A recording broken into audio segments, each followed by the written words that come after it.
I was not wrong when I said in yesterday's video that they are spoiling Star Wars fans. We are getting the cream of the crop these coming years, and one of those things is the Book of Boba Fett that was revealed in the post-credit scene of the finale of Mandalorian Season 2. Following that, yesterday, we got an exclusive logo for the Book of Boba Fett, which will be a series following Boba Fett during the Mandalorian timeline, which basically means that Boba Fett, since he took over Jabba's palace, now we will see his exploits, but in this timeline, in the current timeline, so it means that he will continue right where he left off. Of course, this doesn't mean that we wouldn't enjoy a flashback or two, especially him remembering how he escaped the Sarlacc pit, for example. We would all love to know that specifically, but there's a lot of other things that might get revealed during that series. The one question I really had after seeing that post-credit scene was really if it was this easy to take over Jabba's palace, then why did Boba Fett wait for so many years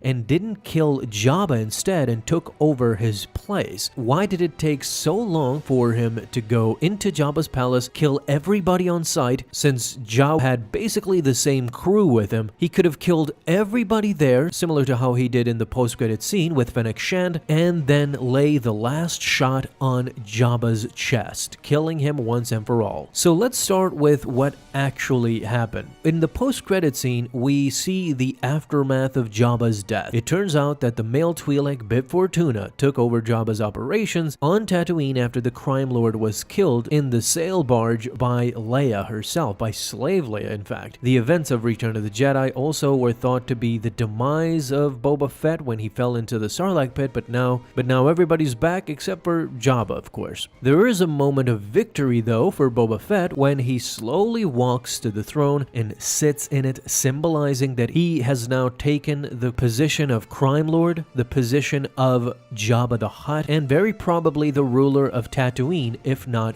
much more. It's a crime syndicate that spans across the galaxy, or at least the Outer Rim. So Boba Fett has now taken a position that it wasn't really meant to be taken by force. The Hutts worked like royalty. The next in line would take Jabba's place, his son for example. But we see that the game has changed. Boba Fett blasted his way into that throne. One thing we need to note is that the Mandalorian was so successful in bringing back the former villain Boba Fett that now it has transformed him into the viewer's perception of a figure that is an ally more so than an enemy. Not only did Boba Fett assist Din Djarin in the mission to save Grogu, but the bounty hunter also provided his current hatred for these remnant of Imperials that he not only assisted in taking down Moff Gideon, but now Bib Fortuna as well, who was probably working with Imperials too, similar to how Jabba worked with the Empire as well. Boba, his panic when he saw the Empire back, this may mean that Boba Fett might want to help the galaxy eliminate more threats that are linked to the Empire. If we want to answer why Boba Fett was able to take over Jabba's palace and Jabba's operations on Tatooine now as opposed to in the original trilogy when he was possibly even more menacing and powerful, it's the same reason why now Moff Gideon is the main villain together with Thrawn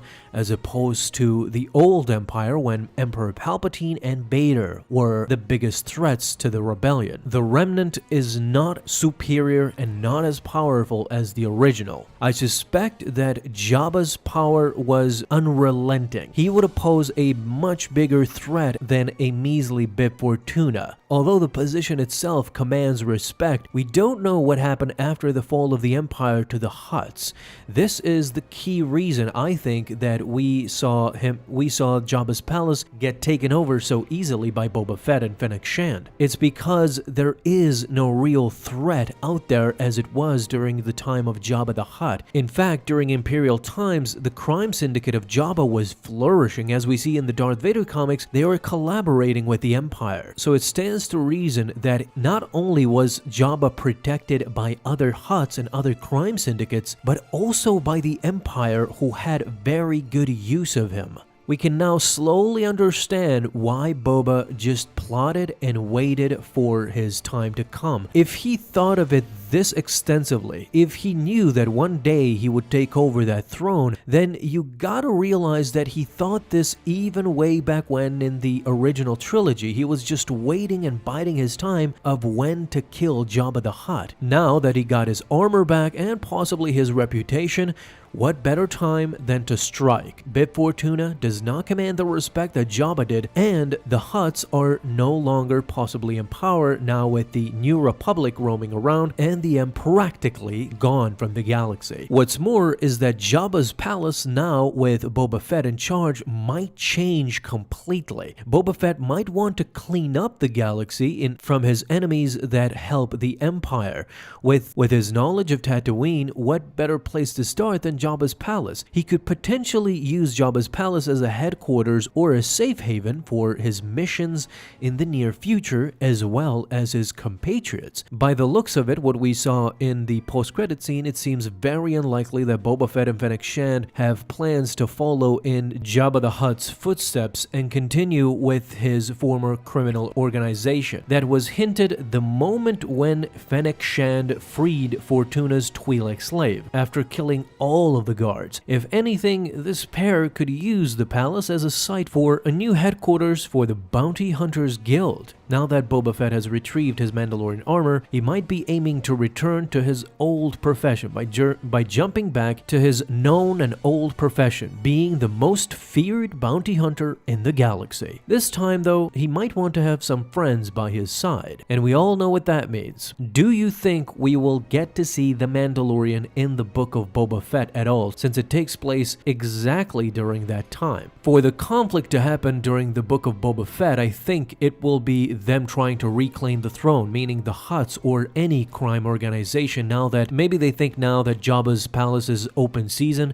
anybody could take it over. So I think that might be the main conflict for Boba Fett, but it could also mean that a lot of episodes will be interlaced with the Mandalorian as well, since Mando now has finished his job of returning Grogu to the Jedi to be trained. Now that that's done, Din Djarin practically has nothing really to do. Therefore, a partnership with Boba Fett might be very beneficial for both of them. And I think that's what we are going to ultimately see in the book of Boba Fett, although not take a lot of attention from Boba Fett since this is his own series. I don't know, it's very enigmatic right now that we don't know anything, and it's going to be interesting to see during 2021 to see what they will reveal, from trailers to details and all that. But leave your thoughts down below in the comments, guys. Thank you guys so much for watching this video, and if you enjoyed, leave a thumbs up down below, subscribe for dailies. Now you can have an awesome day, Star Wars fans.